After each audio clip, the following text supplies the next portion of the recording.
کہ قال رسول اللہ صلی اللہ علیہ وآلہ وسلم ان لکل شیء قلبا وقلب القرآن یاسین۔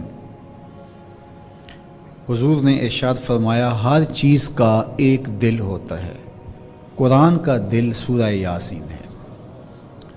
اور فرمایا ومن قرأ یاسین کتب اللہ بقراءتها قراءۃ القرآن 10 مرات۔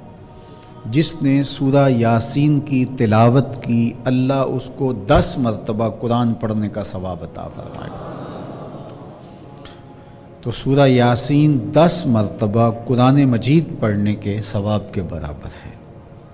تو یہ قرآن مجید کا قلب ہے۔ عروس القرآن سورہ الرحمن ہے، دلہن، اور سورتوں میں قلب القرآن، قرآن کا دل، یہ سورہ یاسین ہے۔ احسن القصص جو آج تلاوت ہوئی سورہ یوسف ہے، اس کو احسن القصص کہا گیا۔ تو قرآن مجید کی مختلف صورتوں کے مختلف اجر و ثواب بتائے گئے ہیں۔ تو سب سے زیادہ ثواب اس کا بتایا گیا ہے کہ 10 مرتبہ قرآن مجید پڑھنے کا ثواب نصیب ہوتا ہے جو قلب القرآن سورہ یاسین کی تلاوت کرتا ہے۔ اللہ اکبر۔ حضرت ابو ہریرہ رضی اللہ تعالیٰ عنہ سے ہی دوسری روایت مروی ہے، چونکہ سب سے زیادہ روایات انہی سے مروی ہیں۔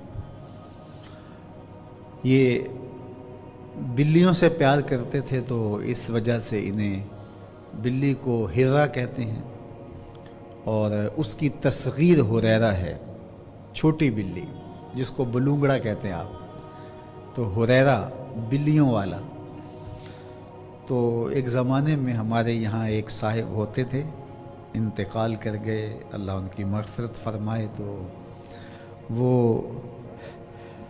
درس نظامی تو بالکل نہیں پڑھے تھے، تو کسی وجہ سے منبر و محراب کی ذمہ داریاں انہوں نے سنبھالی ہوئی تھیں۔ تو ایک دن کسی نے نمازی نے سوال کر لیا کہ حضرت وہ یہ جو بار بار ہم ابو ہریرہ پڑھتے ہیں تو اس کا کیا مطلب ہے؟ تو انہوں نے تھوڑی دیر سوچا اور پھر اس کے بعد سر اٹھایا اور کہا کہ معنی سمجھ میں آ گیا۔ تو انہوں نے کہا جی فرمائیے۔ تو کہنے لگے ابو ہریرہ، اس کا مطلب ہے ہر ویلے حضور کے پاس رہنے والا۔ تو چلو آج یہی ترجمہ کر لیتے ہیں۔ تو ابو ہریرہ سے بار بار روایات مروی ہیں اس لیے کہ یہ ہر ویلے حضور کے پاس ہی رہتے تھے۔ اچھا، یہ کوئی زیادہ عرصہ رہے نہیں، لیکن جتنا عرصہ ان کو ملا پھر اٹھے ہی نہیں ہیں اس چوکھٹ سے۔ یہ یمن کے رہنے والے تھے۔ حضور نے اعلان نبوت کیا، 13 سال مکہ المکرمہ میں گزر گئے۔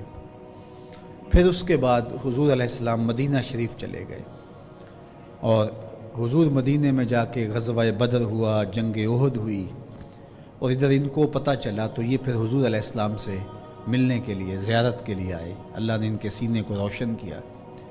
تو یہ اس وقت پہنچے مدینہ المنورہ میں جب حضور خیبر گئے ہوئے تھے، جب غزوہ خیبر ہوا۔ تو جب یہ پہنچے تو انہیں پتہ چلا حضرت ابو ہریرہ کو کہ حضور تو وہاں ہیں۔ عبد الرحمن بن صخر نام تھا، اور یمن سے اپنی ماں کے ساتھ مدینہ المنورہ آئے حضور کو ملنے کے شوق میں۔ تو پتہ چلا وہ تو گئے ہیں خیبر میں۔ تو پھر یہ حضور کے پیچھے چلے گئے اور خیبر میں جا پہنچے، اور وہاں حضور علیہ السلام سے ملاقات ہوئی، اور پھر واپس آ کر کے انہوں نے جتنا 2 2.5 3 سال ان کو جو ملے وہی انہوں نے حضور سے سیکھا۔ تو کسی نے ابو ہریرہ رضی اللہ تعالیٰ عنہ سے کہا کہ ابو ہریرہ ہر حدیث تم ہی بیان کرتے ہو۔ تو فرمانے لگے کہ تم بازاروں میں سودے بیچتے تھے، میں حضور سے سودا خریدتا تھا، میں تو اسی چوکھٹ پہ لگا رہتا تھا۔ تو اس لیے بڑا زیادہ وقت نہیں ملا انہیں، بڑا تھوڑا وقت ملا، لیکن جو وقت ملا پھر جڑ گئے حضور کے پاس۔ اللہ اکبر۔ تو کسی اچھی صحبت کا میسر آ جانا غنیمت ہوتا ہے۔ تو اگر کوئی اچھی صحبت مل جائے تو پھر جو ہے وہ، میں لفظ کہہ دوں آج کل تو وہ لفظ سخت ہے، پھر دھرنا دے دینا چاہیے کسی فقیر کی چوکھٹ پہ، کسی اللہ والے کی چوکھٹ پہ، تو وہاں سے خیر ملے گی، وہاں سے نور نصیب ہوگا۔ تو ابو ہریرہ رضی اللہ تعالیٰ عنہ زیادہ عرصہ نہیں رہے، لیکن جو پھر وقت ملا پھر، بلکہ ایک دن حضور نے فرمایا یا ابا ہریرہ زرنی غبہ لتزدد حبہ، آپ ہر وقت بیٹھے رہتے ہیں، کبھی اٹھ کے چلے بھی جایا کرو، ایک دن چھوڑ کے ملا کرو، محبت بڑھے گی۔ تو یہ تو پختہ ستون ہیں، تو اس وقت مسجد نبوی کے کھجور کے ستون تھے، تو یہ الٹے پاؤں واپس پلٹے اور جانے لگے۔ تو کہا چلو جاتے جاتے تو حضور کو دیکھتا جاؤں، اب کل ملاقات ہونی ہے۔ لیکن جو ہی ستون کی اوٹ سے گزرنے لگے اور چہرہ حضور کا نظر نہ آیا، تو پھر واپس آ کے بیٹھ گئے، حضور میرا تو اتنا وقت بھی گزرنا مشکل ہے۔ اللہ اکبر۔ تو یہ ہر ویلے حضور کے پاس ہی بیٹھے رہتے تھے۔ تو حضرت ابو ہریرہ رضی اللہ تعالیٰ عنہ سے بہت ساری روایات مروی ہیں، سب سے کثیر روایت ہے، اور ان سے یہ روایت بھی انہی سے مروی ہے۔ سنیے، کہتے ہیں کہ حضور علیہ السلام نے ارشاد فرمایا کہ اِنَّ سورۃً فی القرآن ثلاثون آیۃً، فرمایا قرآن مجید میں ایک آیت ہے جس کی صرف 30، ایک سورت ہے جس کی صرف 30 آیات ہیں۔ اللہ اکبر۔ تو اگر کوئی شخص اس سورت کی تلاوت کرتا ہے تو اللہ تعالیٰ جل شانہ اس کی برکت سے اس کی مغفرت فرما دیتا ہے، اور فرمایا کہ وَهِيَ تَبَارَكَ الَّذِي بِيَدِهِ الْمُلْكُ، اور وہ سورت ہے تبارک الذی بیدہ الملک، سورہ الملک ہے، اس کی تلاوت کرنے والے کی مغفرت فرما دی جاتی ہے۔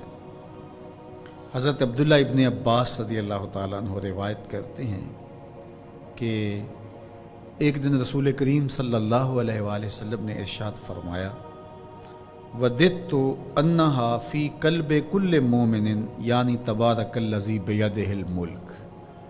ایک دن صحابہ سے فرمایا میرا دل چاہتا ہے کہ ہر مومن کے سینے میں سورہ ملک ضرور موجود ہو، یہ میری تمنا ہے، حضور نے فرمایا۔ تو میں آرزو کروں گا جو مجھے سن رہے ہیں اور آپ سامنے موجود ہے کہ یہ حضور کی تمنا ہے کہ میرے ہر امتی کے سینے میں تبارک الذی بیدہ الملک ہو۔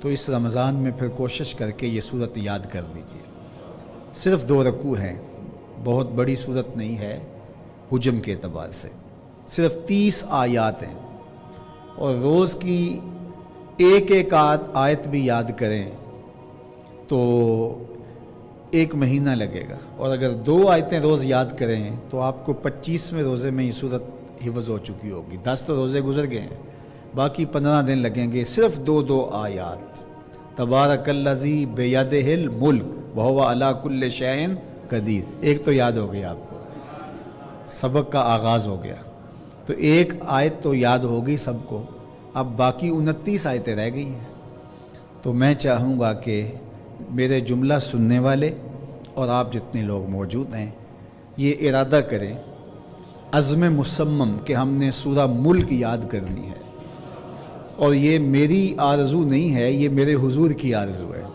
اللہ اکبر۔